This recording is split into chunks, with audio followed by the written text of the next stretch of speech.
welcome to the Vita Cast, episode 94. I'm your host, Tyler Roltoff, and with me, as usual, it is Kyle Wakeling. What's up, Kyle? Not too much, Tyler. Feeling a lot better than last week, though, so that's good. That is good, although I'm sure you passed it on to me, because yesterday I felt terrible. And right when I got home from work, I passed out. I didn't do anything last night. I must have given it to you through the computer, Tyler. You must Computer have. virus to human virus. That is some crazy stuff there. Good shit. Well, yeah, I'm feeling a little better. My head still is a little congested feeling, which sucks, but I'm feeling better, so anyways, that's my little fun bit for the day. There's no Liam, unfortunately. He did want to say something, though, didn't he, in his little comment, right? Yeah, he did. Let me find it. So he says, I have a message for the listeners. So last week I went on record as saying TGS 2015 stood for Vita totally got screwed. I would like to retract that statement given the sheer amount of news and announcements we've posted in the last weeks. The future of the Vita, at least in Japan, is absolutely looking awesome. My sincerest apologies for all the doom and gloom. So yeah, just wanted to get that out to you guys. Anyways. And his bitchiness is why he's not on the podcast this week. I was like, no, you're not coming back. Yeah, take that, Liam. Anyways, let's continue this. This is the Vita Cast. We talk about the Vita. And this is where we talk about what we've been playing on the Vita. So, Kyle, what have you been playing? Well, not too much in range, but actually quite a bit in playing. I played a whole whack of Hot Shots Golf this week. Just kind of getting back into it and got to kind of, get myself relaxed when I wasn't feeling so good. So Yeah. played lots of that. I did play a little bit of Super Time Force Ultra, though not very much. I don't think I got much farther than like the whole tutorial thing at the start of the game. So I was just like, it didn't catch me too much. Well, not right away anyway. We'll see. Yeah. I also played some Tetris Ultimate. It seems like it takes forever to get any of the trophies in that game. Like, I got, 2 fairly quickly, and then it's like all these other ones are like, yeah, do, everything forever, and then you'll get a trophy. I'm like, oh, that's not cool. So, working towards that, but that's been kind of a pain in the ass. And I've played some Resident Evil. Going for trophies on that. Kind of pissed me off on that, too. I was going for I think it's clear episode 1 with just the knife trophy. So I upgraded my knife the whole way, so I had the quickest swipes or whatever, and it was the most powerful on that skill chain thing. Mm-hmm. And I took on chapter 1 and I beat it, and then I took on chapter 1 or whatever as Barry and I beat it, and I was like, okay, and then the screen loaded and I was like, okay, where the hell's my trophy? Because it didn't give me one. I don't know what the hell happened. I didn't kill anybody with anything other than the knife, although I might have used physical attacks, although it was with the knife, so I don't know. It doesn't make any sense. I should have got it. It ripped me off. Maybe it's bugged. Maybe, but other people have it. I looked on PSN profiles and people have it, so it can be done. There's just something that I must have missed or done stupidly, or it counts something stupid and I didn't realize. So none of your teammates decided to just kill one? No, every time I switched to Moira or Natalia or whatever, and it was the other person was there, I made sure there was nothing around. So nobody shot anything, nobody did anything. They just kind of stood there and it still boned me. That's messed up. Yeah, it is pretty messed up. But yeah, that's pretty much all I played this week. What about you, Tyler? Well, played a little bit more than you, I think. I played some Ratchet and Clank Collection, not too much of it, but played a little bit of it. I also started working on one of my weapons in Sword Art Online Hollow Fragment. I wanted to get some better skills with the other weapons because I heard that it's a good idea to do that. So you can unlock different passive abilities or passive skills that boost your character. regardless if you're using that weapon or not. So I'm like, that's something I needed to do. Because I want to beat the game, and I'm not very good at beating games lately, so hey, why not Booers. Yeah. Anyways, I also played a little bit of Kick and Fennec. The game is challenging, but I'm pushing through it. I think I'm just past chapter 2, halfway through 3, I think. I also played a little bit of Invoker's Tournament. It's a pretty fun game, but it's weird still. But yeah. What else did I play? Oh, I just got Steins Gate, so I am working through that. Haven't played a lot of it, maybe like half an hour. Still in the prologue, so definitely not far at all. Just trying to get a feel for what the story is going to be like and how it plays out and all that fun stuff. So definitely got to play more. I also played a little bit of Soul Sacrifice Delta, just completing some missions and getting closer to beating that game, even though that game's pretty big too. What else did I play? There is something hiding amongst all these games. Shovel Knight, that's right. I played Shovel Knight. The new update came out, so I was playing as Plague Knight, and he is so difficult. I am terrible with him. I died so many times. It was getting frustrating, so I stopped playing that for a while. I played that, I think, maybe Wednesday last week, so like right as the last week's podcast came out, and I haven't touched it since. It's just so difficult. I'm just terrible at the game, probably. But hey, I gotta play more if I really want to get better at it. Yeah, I think that might be it. I'm clicking through all my bubbles right now. No, I did play Resident Evil Revelations 2. And I think Borderlands 2? No, maybe. I don't remember. I think I might have played Borderlands 2.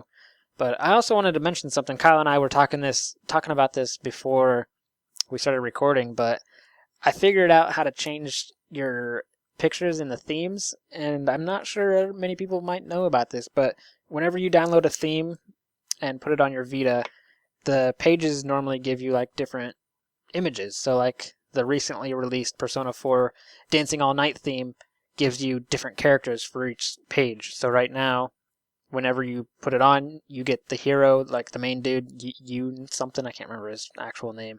And then the next one would be Nanako. And I'm going to say it right now, I'm not a big fan of Nanako, don't really care.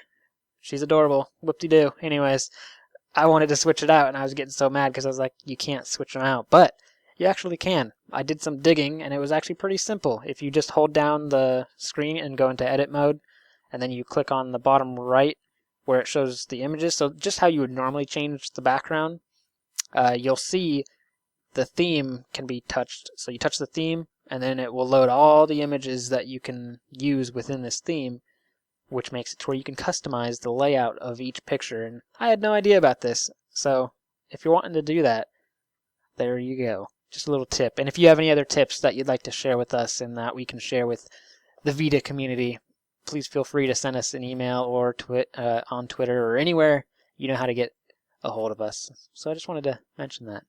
Anyways, let's get to the reviews. We've only got one, so I'm going to make Kyle read it. Well, aren't you a jerk? Alright, the only review from this week is Super Time Force Ultra.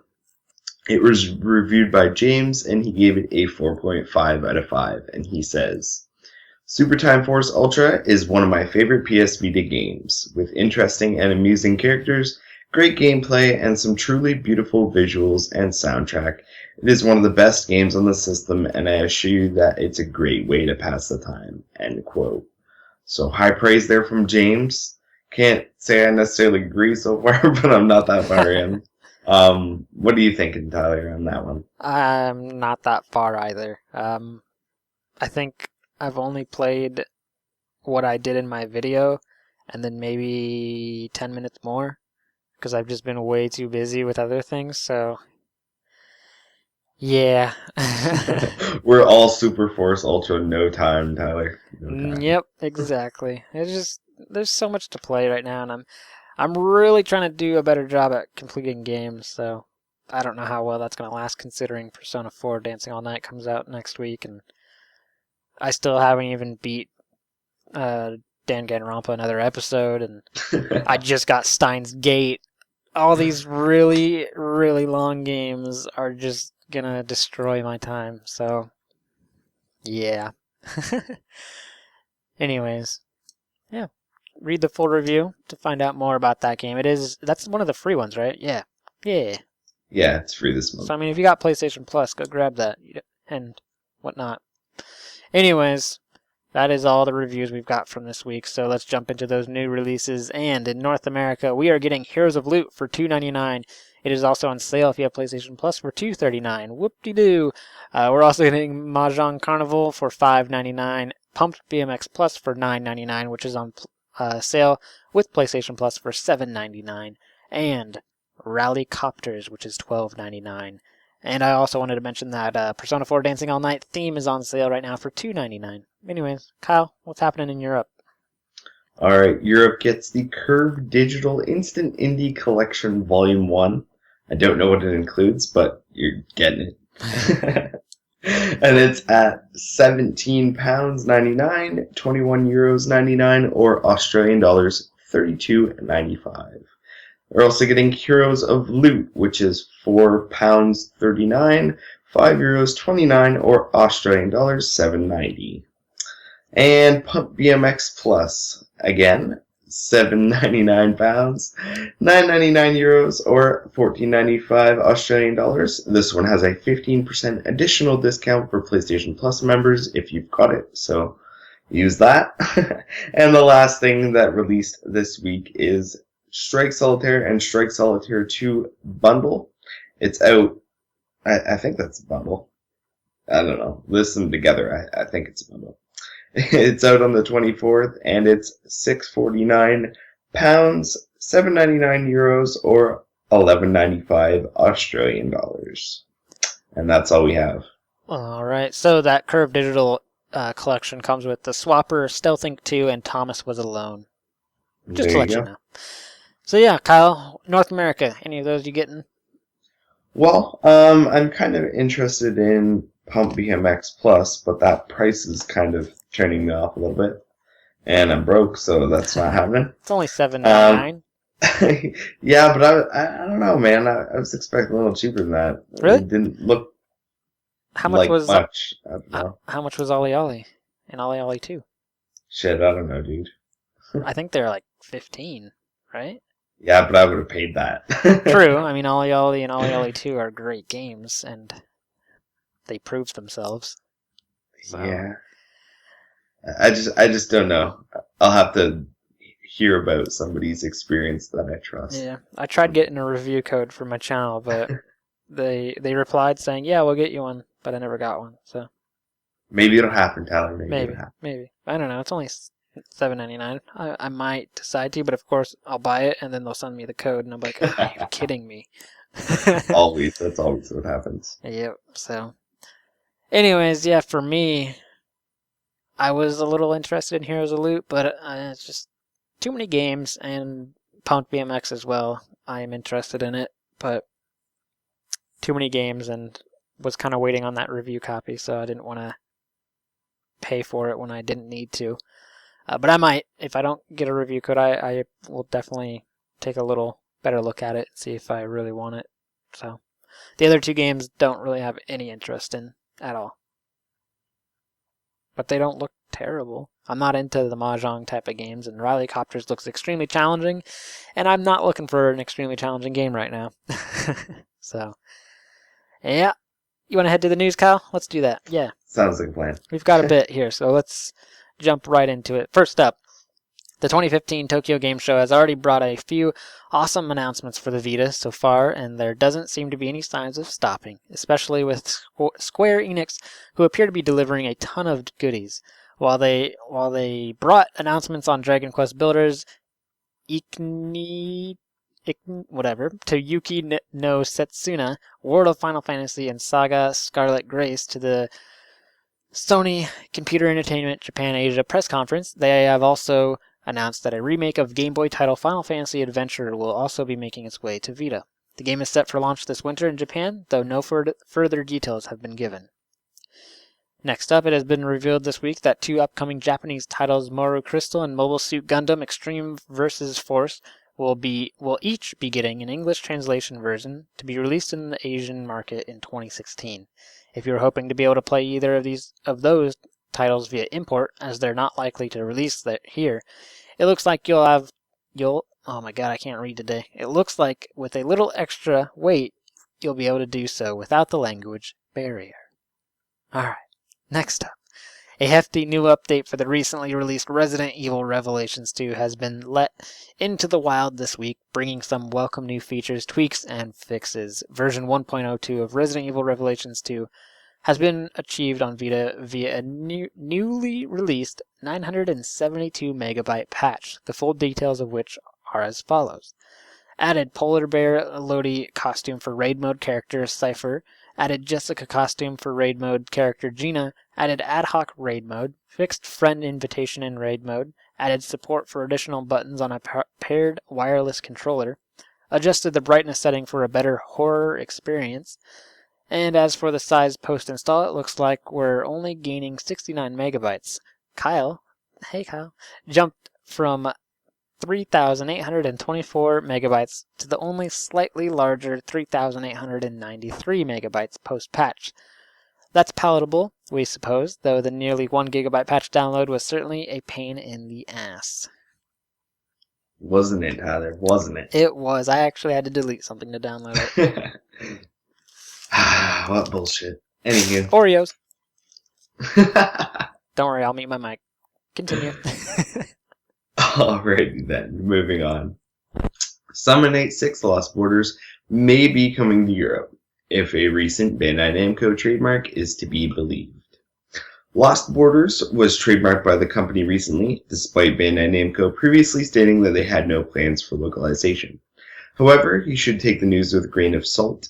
God Eater 2's subtitle, Rage Burst, was also trademarked by Bandai Namco earlier this year, but its localization has yet to be announced as well.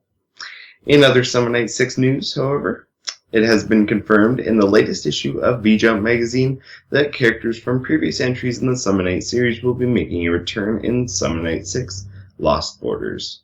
The returning characters include Adi from Summon Night 3, voiced by Ayako Kawasumi, Luvade from Summon Night 2, Magna from Summon Night 2, voiced by Daisuke Kishio, and Saha, Magna's partner, summons from Beast from Summon Night 2, voiced by Yukana.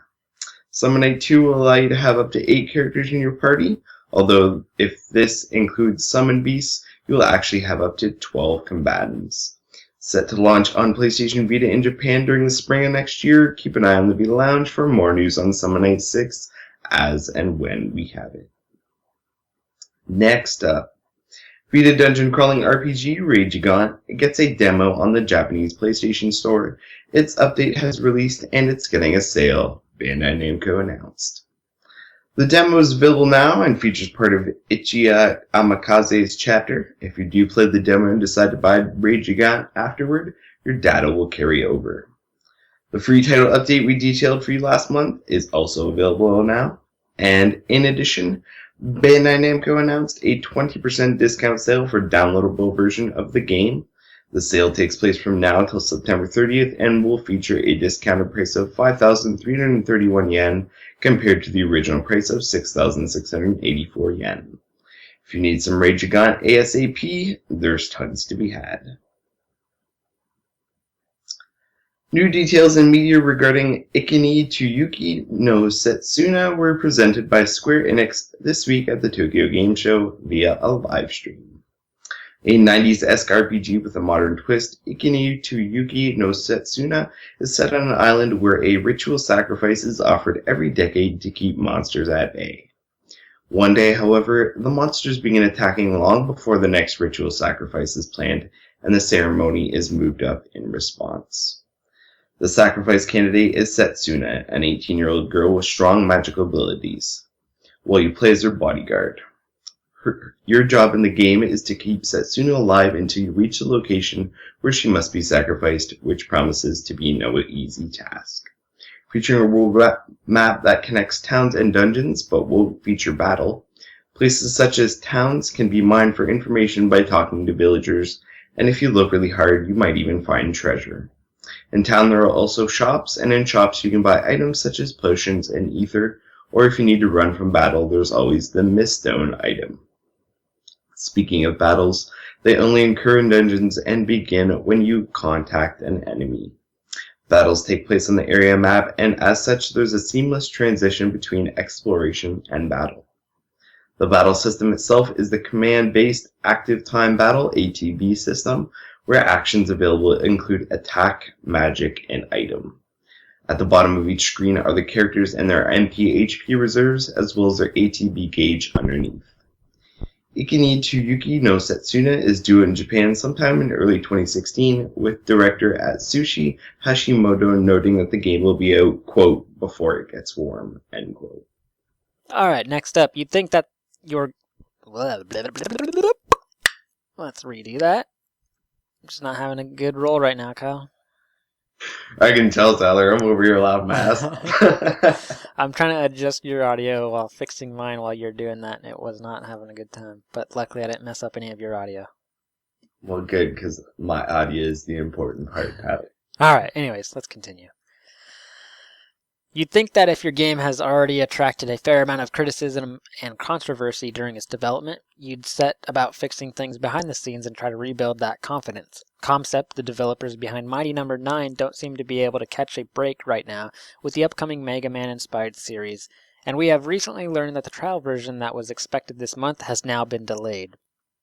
The team explained on their website, quote, "We want to give you some clarity on the demo situation. Although the demo has been finished and was ready to go, we ran into some very last-minute and unexpected complications with distributing the demo exclusively to all our backers through Steam. We've also been listening to your feedback about preferring to have a demo that is not time-limited.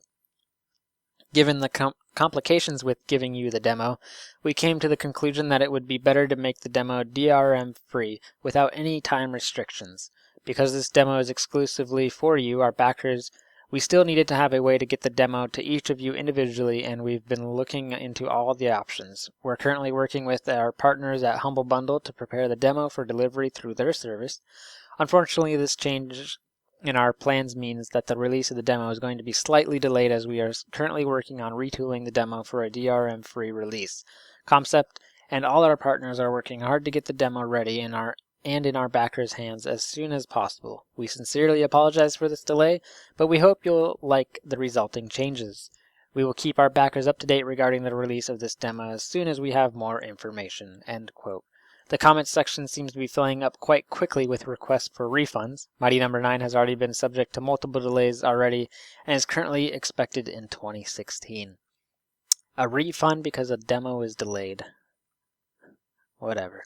I think this is like the second time the demo was delayed, and this is supposed to be like a proof of concept for people who backed to show that they're actually getting something because all this shit that's going on, and they can't even get that out to them. So yeah, I don't know. It's just it's you know, the straw that broke the camel's back kind of thing.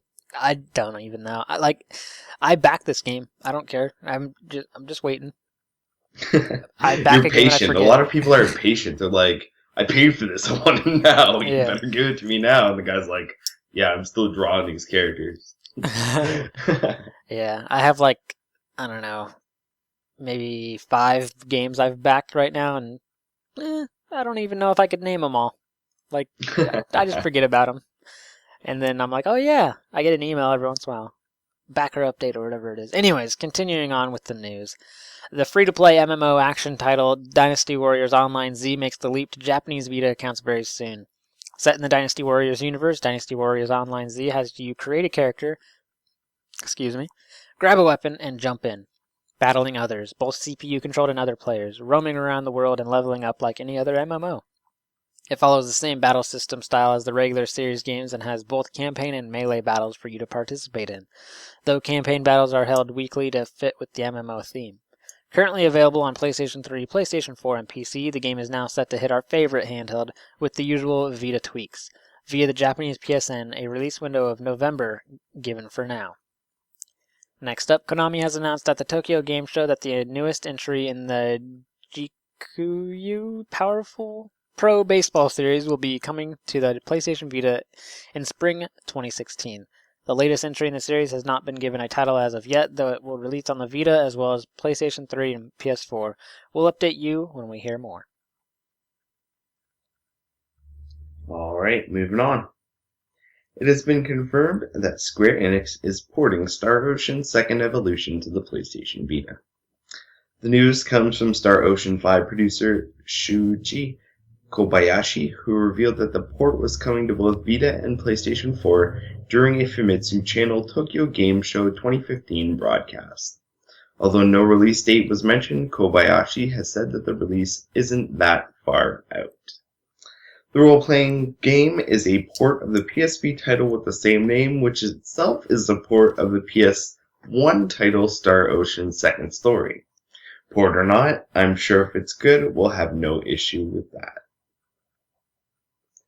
Next up, another week, another PS Vita game cancelled. This time the unlucky title was the highly anticipated Final Fantasy Agito Plus. After getting our hearts ripped out when the Final Fantasy typo was announced for next-gen consoles, there was a ray of sunshine when Square Enix had announced that mobile game was getting a Vita port at last year's TGS. The updated port was to take place in Typo's universe and was to continue the Fabula Nova Crystallis series, but after being 9 months delayed, Square Enix canceled the port with no explanation whatsoever. Final Fantasy Agito Plus was set to release January 1st, 2015 in Japan, but obviously that wasn't happening. Stay tuned for the Vita Lounge if and when we hear any more details regarding this cancellation. Boo. Moving on. 5PB and Mages have announced that a remake of visual novel You Know a Girl Who Chants Love at the Bound of This World will be coming to PlayStation Vita in Japan. Originally released as an adult-oriented visual novel on PC in 1996, 5PB and Mages will be bringing the game, which centers around a son's search through parallel worlds for answers about his parents' disappearance, to Vita early next year as a remake. This likely means that the adult bits will be stripped out, or at least toned down, though that hasn't been confirmed. Details are scarce at the moment, but we do know that You Know a Girl Who Chants Love at the Bound of the World is set to release February 18th in Japan, and we'll be keeping an ear to the ground for you as always. Alright, next up. Recently released in Japan, Samurai Warriors 4 Empires will be coming to the West early next year. Koei Tecmo has announced, right on the heels of the game's September 17th Japanese release, that they'll be bringing this historic Musou title with a strategic twist, Samurai Warriors 4 Empires, to both North America and European shores in early 2016. Further details haven't been released yet, but we'll make sure to keep an eye out. At the Tokyo Game Show, Bandai Namco announced a release date for recently announced the Asterisk War, the Academy City on the Water. The game will launch in Japan on January 28th, and it will cost 6,800 yen. However, a limited edition will also be available for 9,800 yen, and will include the following alongside a copy of the game: a CD soundtrack with game original music, original drama CD featuring the everyday lives of the heroines, a Blu-ray disc featuring a roundtable discussion with the leading voice actors, a short movie, and more. Mini posters featuring various illustrations, a 8-1 picture illustrated exclusive box. For more news on the Asterisk War, the Academy City on the Water, keep it here at the Vita Lounge. Developers Kenichi Agasawara and Takeshi Morinaka have shed some more light on the upcoming Tokiden 2 in this week's issue of Famitsu magazine. Here are some key snippets from the Famitsu article. It was decided that it would be the best to make a sequel sooner rather than later for Tokiden to become a new poster title for Koei Tecmo. To make Tokiden 2 feel more immersive, it was decided that the game should become an open-world game. Tokiden 2 will take place in the same era and world of the first game. The game's multiplayer population will be increased, but there will be some requirements to play online. Tokiden 2 will feature cross-play and cross-save functionality between the PlayStation Vita and the console versions. Koei Tecmo will release a demo for the title prior to release. in order to get feedback from players in a similar fashion to the demos released for the previous titles in the series. Tokuden 2 is set to release on the PlayStation Vita in 2016. Alright, getting on with that news. SWT Tech's detective game Pixel Noir will be coming to the PlayStation Vita if it meets its $30,000 Kickstarter goal. Described as a game that's a combination of Earthbound and Sin City, the player is a detective that will solve various cases from missing pets to murder investigations. You'll be doing it all. Gameplay will consist of the tried and true turn-based system that contains special abilities and upgraded and customizable weapons that will be useful against those tough bosses. There's also an investigation mode that will rack your brain in trying to solve the latest case, as each of them have different outcomes depending on your choices. Pixel Noir is still in early stages of development and is more than halfway to their goal that ends on October 21st. Also, for those of you who have a PC, there is a playable demo on their Kickstarter page if you're interested in giving it a shot before giving it a backing. Next up, God Eater Resurrection. The reimagining of the first God Eater game is set to launch on Vita in Japan next month. It has recently been confirmed that there will also be a demo launching next month, too. The demo will include a series of challenging missions, the progress of which will be able to be carried over to the final version of the game when it launches. God Eater Resurrection is set to launch in Japan on October 29th, and the demo will launch a few weeks earlier. If you got a Japanese PSN account, make sure you keep checking and get ready. Kicking on. Tecmo Koei Games have announced at TGS 2015 that Yoro no Naikuni will receive DLC after the game launches in Japan. While very few details are known about the DLC at the moment, we can expect to hear more following the game's release, but one thing that we do know for certain is that the DLC will be free. Yoro no Naikuni is set to launch in Japan on October 1st, and if you want to see it come to Western Vitas, then be sure to politely let Tecmo Koei know on Twitter. Alright, next up some more Tecmo Koei news. Koei Tecmo announced during Tokyo Game Show that the release date and featured characters of Dead or Alive Extreme 3 Venus. The game will release in Japan in spring 2016 and will feature 9 characters, all of which were voted for in a character election poll conducted by Koei Tecmo.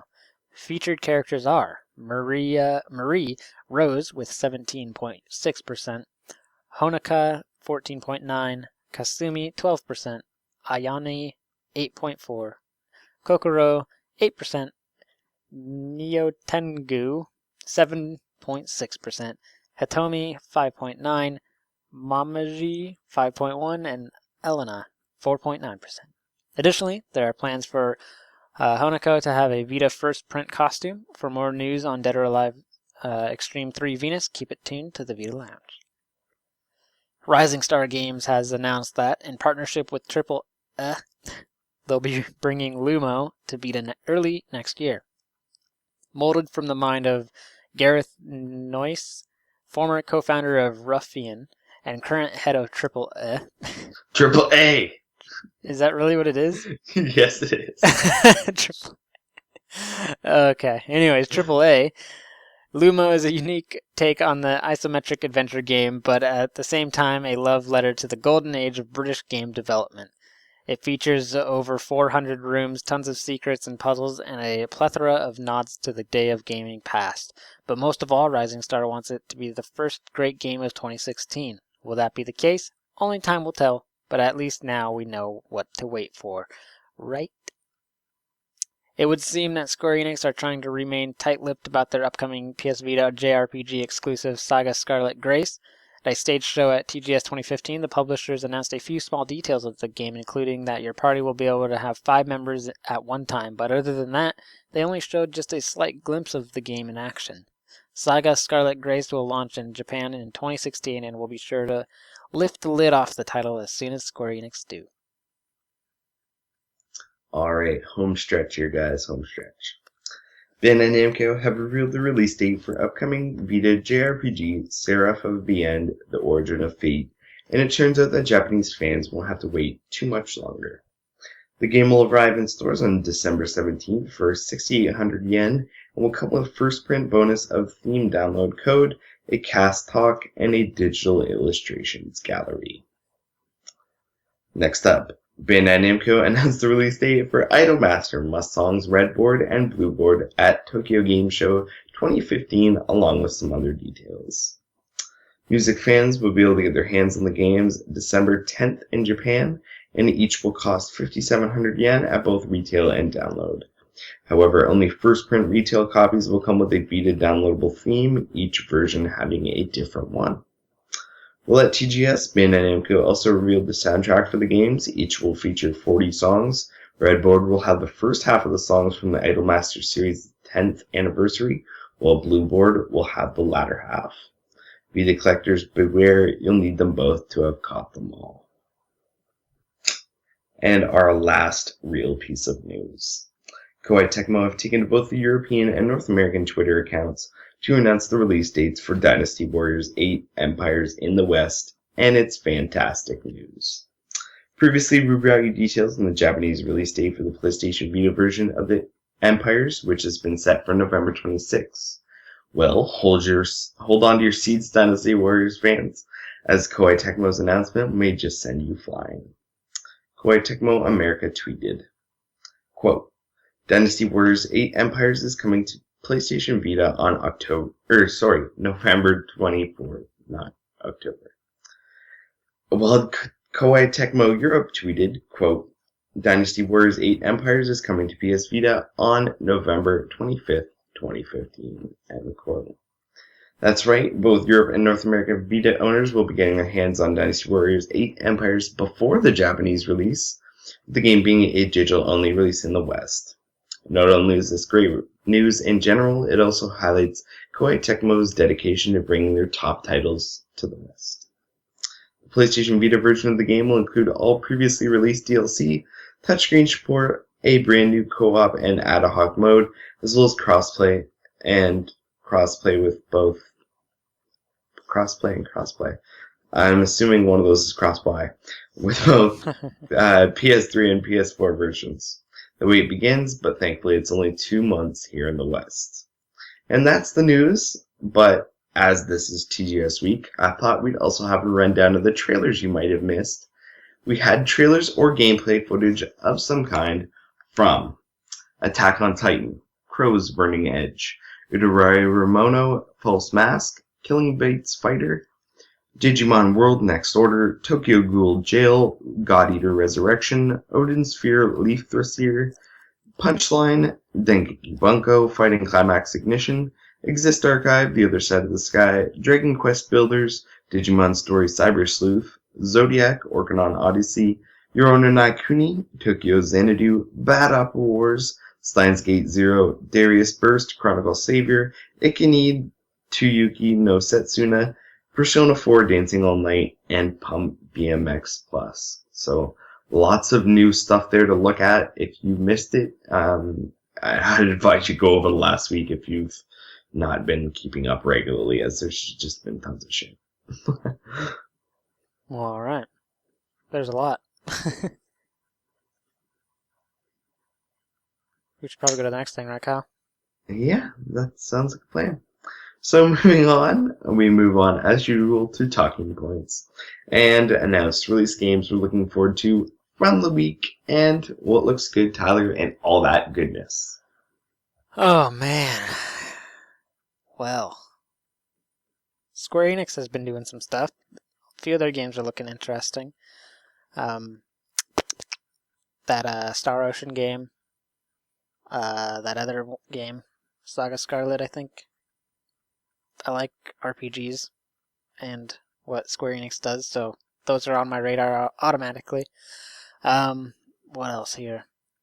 Toukiden 2. I love Toukiden. It's a good game, but it wasn't as good as Soul Sacrifice or Freedom Wars. But definitely a good game. So if they can build upon that and make it awesome, then I am going to be all over Toukiden 2. So I've got my eye on that one for sure. Other than that, I'm sure there's something else I'm missing here, but yeah. From the news, that seems to be it. What about you, Kyle? Well, I'm looking forward to Dead or Alive Extreme 3 Venus. So the news about that sounds good to me. I don't really know who any of those girls are, but I hope they're hot. Anywho, moving on. God Eater Resurrection. I'm glad that they're launching a demo because the first God Eater, the PlayStation Portable one that they released on Plus, didn't really catch me. So I'm hoping maybe trying this one will ignite something inside of me that will like God Eater. Because, I don't know. Anywho, so I'm interested in that. I'm also interested in Euro no Naikuni. I keep saying this, and now Koei Tecmo have announced that they're bringing it over for PlayStation 4, and Vita fans were like, what the fuck? So, if you want to be nice about it and go over there and request that it's happening, or request it to happen, sorry, they might do it. So, there you go. Get on it. Yeah, definitely. What else? Rageagon. I downloaded the demo for that on my Japanese account. I haven't got to it really yet. I played like the first couple minutes, but it was mostly skipping through dialogue that seemed important that I couldn't read. So I don't really want to say too much about that, but that game looks really interesting, and I don't know. I'd play it if it came over. Let's just say that. What else? What else? Yeah, Tugiden 2. I don't know. I gotta play Kiwami more. I haven't played Kiwami at all, really. I don't know. Tugiden's just like a weird game. I kind of gotta be in the mood, and it's one of those games that I really like enjoy playing with other people, but don't play as much by myself. So I don't know. I have to figure that one out, maybe. But yeah, lots of good stuff in the trailers too. Attack on Titan. Oh, yeah. Super looking forward to that. The trailers looked awesome that they showed this week. The Titan attacking and stuff. It's I gotta see it more in like full, like from you come up to the Titan till you take it down. There is a video. Like a full like Titan takedown video. They made a video of them just playing, like at the show. The PlayStation 4 thing though. Is it I think it's the PlayStation 4 version. I want to see it on the Vita. Like, I want to see how it, runs. That's my thing. Anywho, I didn't want to watch that because it was on PS4. I think I just, gleaned over it. But, yeah, I'm really interested in how it actually, goes down and how smooth that it'd be, playing on the Vita. Yeah. So, and I'm not speaking necessarily from a graphics point of view, but I mean actually playing and taking it down, how smooth you could do that. Yeah. How not janky it would look. Actually taking something down. So I don't know. It's definitely interesting, but yeah, I gotta see more. Both Digimon Story and Digimon World, the one that's only announced for Japan right now, definitely interesting. Digimon World looks kind of odd because it's a different kind of styled game than Story. It's not, I don't know, it seems like there's more structure and it's kind of often to the left. I didn't really know how it's going to work out, but we'll see. They got my interest. Tokyo Ghoul Jail, that new trailer for that looks pretty cool, so super interested in that. That Punchline game looks really weird. I know they'll never bring it over here, so I hope maybe down the line I get it imported and find some sort of translation because it looks kind of funny. So I'd like to play through that. Steins Gate. Steins Gate 0. So I haven't played Steins Gate yet, but I'm pretty sure I'm going to like it just because of other things that I've kind of watched and stuff that are anime based that are kind of like it, and just the description I've heard kind of it. So I've kind of tried to stay away from stuff, and I kind of haven't had a chance to get the game yet, but I'm pretty sure I'm going to like it. So Steins Gate 0 will be on my radar too if it ends up coming over here, so hopefully it does. I think that's it. So quite a bit for me this week we were talking about, but a lot of it's Japanese only right now, so I'm kind of boned. Short term, anyway. Short term. All this stuff gets announced over here anyway. Or most of it, anyway. Right. Anywho, so yeah, I think that's pretty much it. Well, all right. Let's jump into that listener mail. I guess All I'll right, just... and you should read the first one there, Tyler. I'll just jump in and make you read the first one. Okay. Hello, Tyler, Kyle, and fellow Brit Liam, who's not here. I wanted to ask 2 questions. Firstly, what are your most anticipated games for the future, not only in 2015, but for the future in general? Mine would have to be Attack on Titan and Earth Defense Force 2. Secondly, I have Persona 4 Golden, but I still have yet to play the game. Should I wait for a dry period of releases so I can invest as much time as possible, or is this the game really too good to wait for? Keep up the good work, Elliot. So, Kyle, answer away. All right. So your firstly has to do with most anticipated games for the future. That's pretty easy for me. Attack on Titan, Senran Kagura Estival Versus, Sword Art Online, Lost Song. Those are easily my top 3. So yeah, games.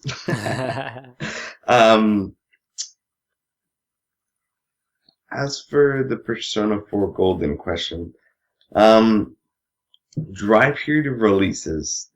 It depends how much you like Vita games and how wide your, I guess, tastes are in Vita games. Because really, if you're as kind of crazy as we are about Vita, there's sometimes like last year where we had like a week where it was no releases. That was pretty much it.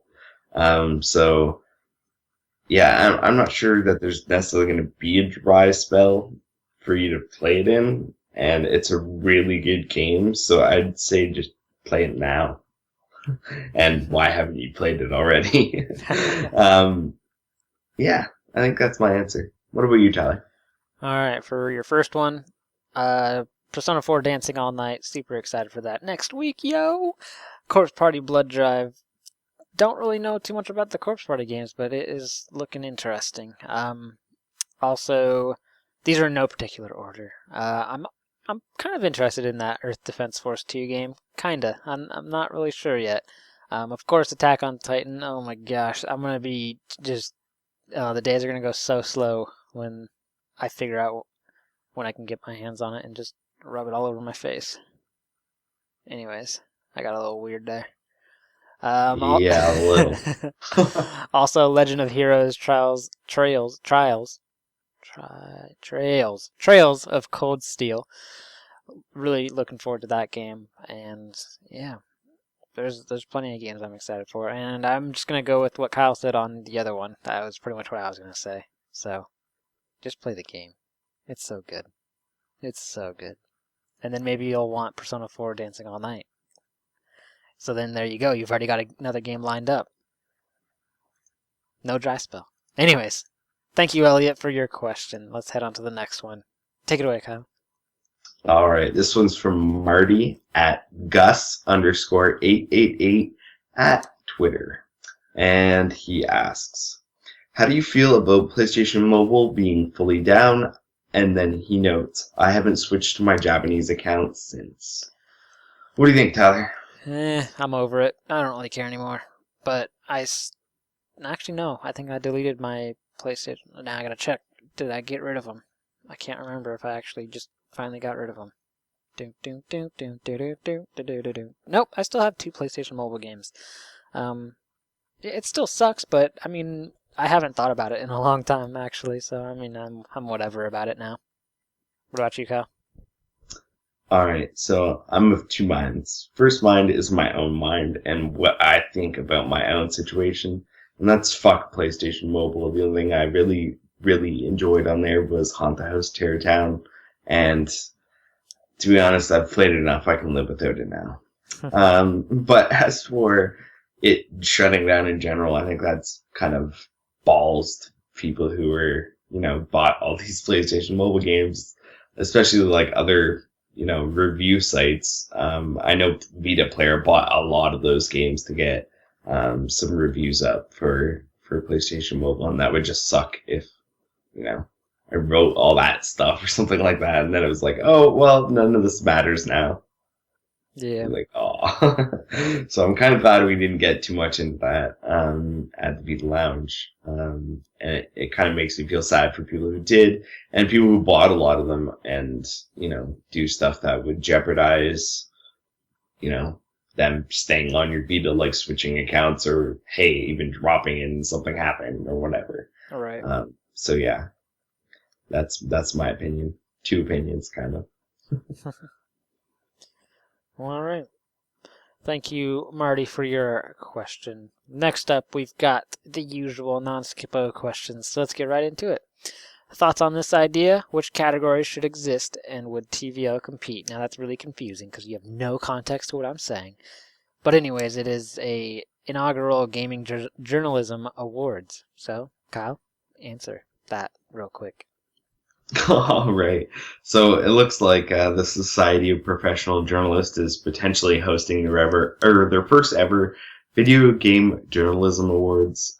They're getting it together and kind of figuring out what their proposal for this idea is going to be. As for what categories should exist, I had no idea. Journalism is kind of one of those things that's across the board, and especially even video games journalism, you can come at it from like a critical angle, or you can come at it from a completely bonkers angle, and people will read it. So I don't know. It's hard to categorize it unless you're just doing straight up genres or something like that, and even then, those are kind of cloudy lines. Thoughts on the idea? Hey, if you can get it to happen, I mean, I'm sure some people like some awards, so I don't know. Sure, yeah. Why not? Would TBL compete? I wouldn't on purpose. Like, I mean, hey, if I got to, put up for that or whatever, that'd be cool. But at the same time, I'm personally more about getting the information out there than looking for some awards. So I don't care that much about it. I don't know. Maybe you feel different, Tyler. What do you think? No, I pretty much agree with you completely on that. Yeah, so there you go. I don't really need recognition for the work I do, but if I get it, it's exciting and feels good. Feels good just to have people know things and not be like, what's that? Is that a PSP? You're like, fuck. Yeah. Anyways, Non-Skippo also says, thoughts on the $600,000 Vita stretch goal, and do you believe it's achievable? And it's for a game called Muv-Luv, I think. Yes, we actually talked about this one a little while back. I think Don Skippo was the one who sent in the question, what do you think about this game getting a Vita Kickstarter? And we were like, or a stretch goal in their Kickstarter, sorry. And we were like, okay, that's cool as long as it's not too big. And then they dropped this shit. And over $500,000. Yeah, so I was actually just looking here to try and find what's the base goal for this fucking I think game? it's 200,000. It's 250,000, and then 400,000 for improvements, including brand new CGs, OSTs, unlockable content, blah blah blah. And then it says some and Vita release, and actually it's been moved. It looks like to 500,000. So really, yeah. As of right now, so they're probably like, oh shit, but yeah, even still, 500,000 is kind of bullshit when you're looking at $500,000. Yeah, it would be nice, like, well, it would be nice if it was included in the base goal, but yeah, I really think that should be like the number 2. Like, fuck those Muv-Luv improvements, just get it on Vita, because if you have another console that brings more people who want to, add money, and then you could work on the other goals. And that just makes sense to me. Yeah. But whatever. So I think it's good that they have it, but it's too high of a start for it. I don't know. Yeah. That's just my opinion. I don't know too much about the cost for that. So obviously some of that at least could be needed, but it seems a bit exorbitant for what they're asking compared to what their base goal is and what the game is. It just seems kind of crazy. I don't know. Yeah. Huh. Yeah, I don't know. That does seem pretty high for something that I don't really know much about, and I don't know if a lot of people over here would know what it is either, but I could be totally wrong. So we'll wait to see if it gets even close to that. And if it does, then awesome, more Vita games. But that is a pretty high stretch goal. So, anyways, that's our thoughts on that. Thanks, Non-Skippo. All right, this is the last bit of listener mail, but we've got 4 questions here. This listener mail is from Dragon Awesome Toad at LKRJC on Twitter. And this is a note. We couldn't read all your questions, but we picked some of the ones we haven't talked about recently or at all, so sorry we couldn't read them all. Anywho, first up, do you guys prefer unlockables or DLC? What do you think, Tyler? It depends, but I'll go with unlockables. And depends because some games, unlockables can be like, hey, you just unlocked this new gun. Sweet, now you're a little stronger. Or DLC, you can buy this gun and become a little stronger. Sweet. So it depends, I guess, but I'll go with unlockables. Yeah, I agree that it definitely depends because, especially if it's free DLC, that might be the better route. But yeah, I mean, yeah, it goes both ways. It can be yeah, either or, but because you can have some pretty shitty unlockables. Like if the unlockables are like, an emblem. oh, you have 56 bullets, you can unlock 58 bullets instead of 56. Then I'd be like, who gives a fuck? Right.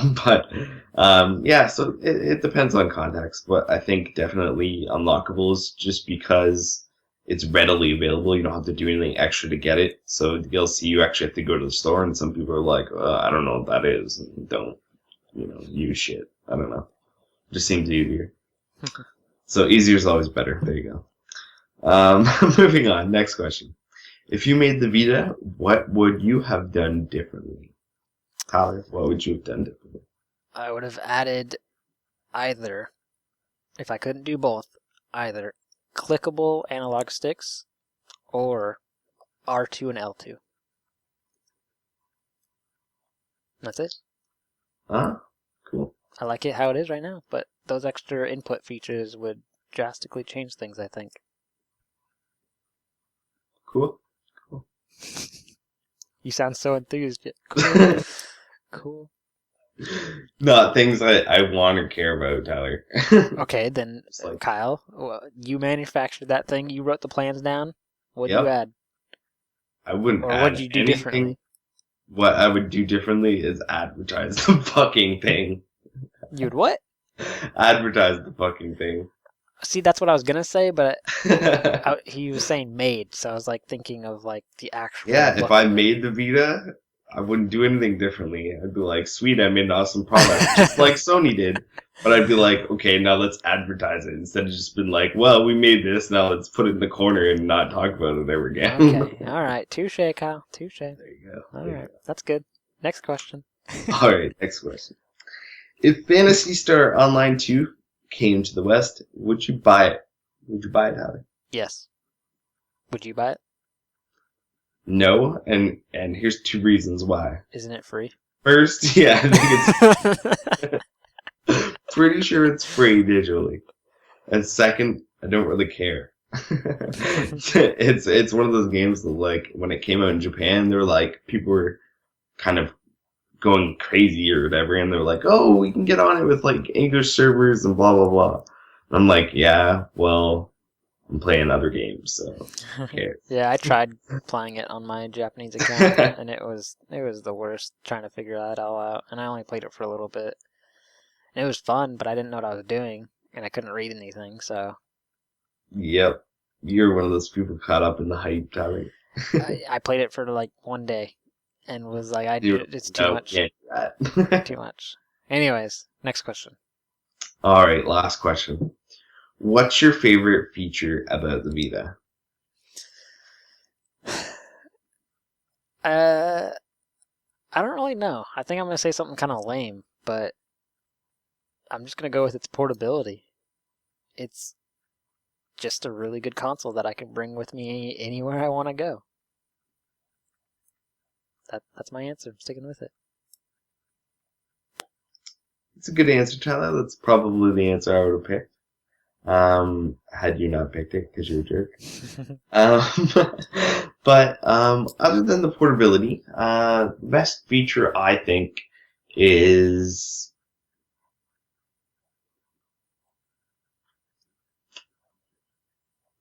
it's hard to pick. See, because the battery is good, but it's not that great. I like that I have like a couple of hours, but it's not like one of those things where you can like leave the house all day and play Vita all day and then come home and be like, oh yeah, I got battery left. So that's not. The controls are okay, but at the same time, I can pick and choose, things from different stuff that I'd be like, this would go better or whatever. So I can't really say that. The touchscreen I like, but at the same time, it's not a necessity. The touch panel in the back is just complete bullshit. The only thing I use it for is like stupid little things in random games. It's something that could have been completely left off, and other things would have. But then Monster Monpiece would have been a totally different game. Well, no, it wouldn't. It would have been the same if you were to just rub with your front finger instead of your back finger. Well, yeah, whatever. Anywho, Hurry it up, Kyle. Come on, there's got to be something. Yeah, I don't know, man. My favorite feature, it's the sum of the parts, not the parts themselves. I think this case, because it's nothing, no one thing that you can pick out other than the portability that stands out on the Vita as far as a feature. But how it comes together and how it works together is what makes the Vita awesome. Not going to say near? No, I'm definitely not going to say near, Tyler. Poor Definitely near. Not. Definitely not. We were nearly there. No, we were never nearly there. So yeah, my favorite feature about the Vita is how all the features work together. Lame. No, I'm just kidding. Alright, yeah, that's good. Alright, well, thank you, Dragon Awesome Toad, for your multitude of questions there. Hopefully we answered them the best we could. Let's continue it on. So we're not going to do Guess That Game because Liam's obviously not here, so there's a point for Kyle. And we're going to go to check I'm just kidding. I'm not giving Kyle a point. Don't worry. Don't freak out. I already have 6 points. I don't need any more points, Tyler. It's 6-3, so anyways. Check this out. Kyle, what are we going to check out? Alright, well, I've kind of backed myself into a corner, so I'm choosing it. I think that you should check out Assassin's Creed 3 Liberation. Not because it's the best Assassin's Creed game, not because it's a perfect game, Because it's not the because worst. not because it's brand new either, because it's obviously not because there's another version, because you can now get it on PS3, but because You're selling it so well. No, listen, if you want to play Assassin's Creed and you want to play it portably, this is the best way to do it. That's just the way it is. There's no other way around it. The PSP games are so just fucking buy it, and it's $6.75 in North America right now. You're the worst So salesman ever. Well, That's like I back myself into a corner, Tyler, and I'm being honest because that's what we do. So I'm telling you why it's a good game, and it's not because of all the extra shit. Well, It's because it's portable, and you can play it, and it's Assassin's Creed, and that's it. hey, I thought it was a pretty good game.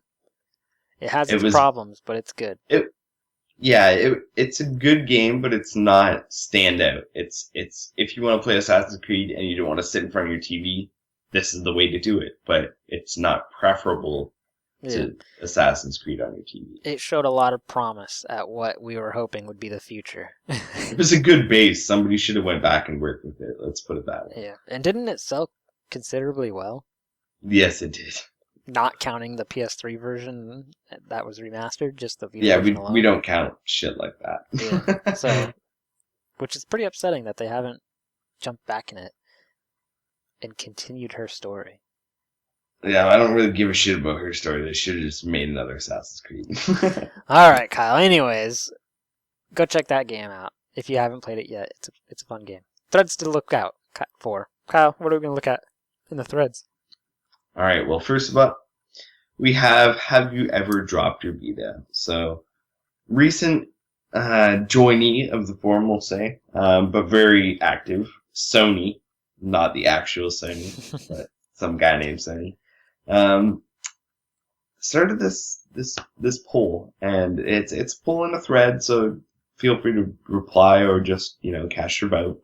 But he's just talking about dropping your Vita. So have you ever dropped your Vita? Have you ever been like, going to do something that fell out of your pocket, or you get up off your bed in the morning after like falling asleep playing Vita and it like fell on the floor, or you're some idiot and somebody shoved you and it like fell out of your pocket and down the stairs and got stomped on and then run over and your mom got shot and Whoa. all that. I don't know. I don't know where I'm going with it. I don't know what's going on either. Some shit happened, yeah, so if some shit ever happened to your Vita, tell us about it, because we'd like to know. Personally, I'm just going to say right now, I've dropped my Vita a couple times now. Once I dropped it outside last winter on the ice, and it like skipped and then like slid across the ice. And it hurt my feelings a bit, but it didn't really do anything to my Vita. And twice now I've dropped it where I had headphones on and I like kind of knocked it off something, but the length of the headphone cord was long enough that it didn't hit the ground.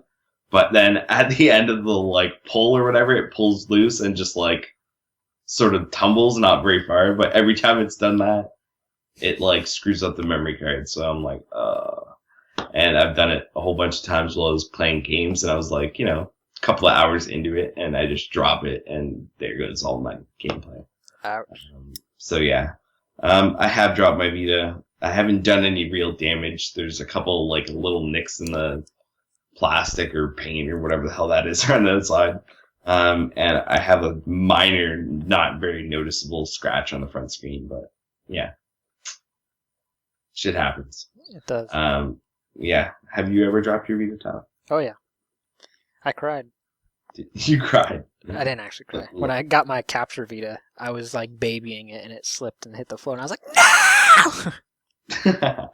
Yeah, that would be horrible to break. Not just to be a capture Vita. Be like, which is or like drop it and just break the capture bits in it, like the Vita works for one capture, and you're like, why did I buy this?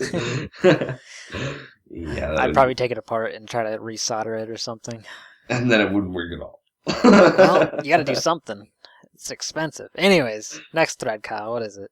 Alright, well the next thread is about audio quality in Vita games. So, user Barcelona, who's quite a wild member of the Vita Lounge forum, is testing out his new headphones on Vita and would like to know which Vita titles you recommend to test them. He said that God of War 1 and 2 had too compressed audio quality to sound good, and Resident Evil Revelations 2 suffers from that as well. What Vita games have high quality audio files? What recommendations do you have? So, if you're looking to help them out, or, you're looking to find some yourself, there you go. There's a thread for that. And just off the top of my head, Killzone Mercenary sounded pretty good, and pretty much anything that's a rhythm game is just bound to sound good. So there you go. Yeah, I'd go for anything that was like made first on Vita. Those should have decent sound because they were made for the Vita. Yeah, that's probably true. Not all of them, obviously. I'm just saying in general, you have a best bet of going that route. Anyways, there's the threads. Quite a bit to check out. Let's get out of here, Kyle. Sounds like a plan. So if you've got listener mail or comments, contact us via media services at thevitalounge.net. You can find everything we talked about today at thevitalounge.net. News, reviews, feature art articles, store updates, podcast, a community forum, and a magazine, both digital and physical. You can support the site and get physical copies of the magazine via patreon.com/thevitalounge. And I actually just got issue 5. It just came today, and I've been flipping through it. Looks awesome. Anyways, we're also all on Twitter at the Vita Lounge. I'm at Mr. PSVita Reviews. Kyle is at Teflon Tactics. We're also on Facebook. Just search the Vita Lounge. We're on YouTube, youtube.com/loungeplay. And also, this podcast is available on iTunes, Podbean, Stitcher, YouTube, and via direct download on the site. There you go. That is episode 94. Liam's a whore. Yes, Liam is a whore. We're out of here.